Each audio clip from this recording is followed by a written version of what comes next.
কেউ যদি আমাকে জিজ্ঞেস করে তুমি কে, আমার জবাব হবে আমি একজন বাংলাদেশ। আপনাদেরকে প্রশ্ন করে আপনি কে, আপনি বলবেন আমার পরিচয় আমি একটা বাংলাদেশ।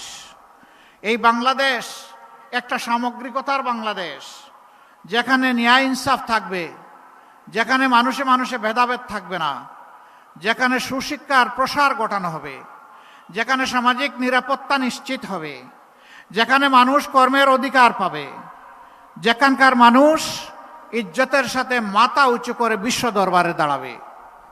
আর বলবে না অমুক দেশ আমার বড় দাদা, অমুকটা আমার পিসির দেশ, অমুকটা আমার মাসির দেশ, বরঞ্চ জোর করে বলবে এটা আমার বাংলাদেশ। ভাই ও বোনেরা, 47 সালে আমরা প্রথমে স্বাধীনতার মুখ দেখেছিলাম না। এই অঙ্গীকার যারা আমাদেরকে দিয়েছিলেন লড়কে লেঙ্গে পাকিস্তানের স্লোগান দিয়ে, তারা তাদের দায়িত্ব সঠিকভাবে পালন করেন নাই। অনিবার্য হয়েছিল 71-এর মুক্তিযুদ্ধ। সেই মুক্তিযুদ্ধে বুক চিতিয়ে জীবন বাজি রেখে যারা লড়াই করেছিলেন, সামাজিক ন্যায় বিচার পাবো, সাম্য পাবো, এবং সেখানে সকল মানুষ আমরা মিলেমিশে উন্নয়নের অগ্রপথিক হয়ে রাস্তায় রাজপথে চলব।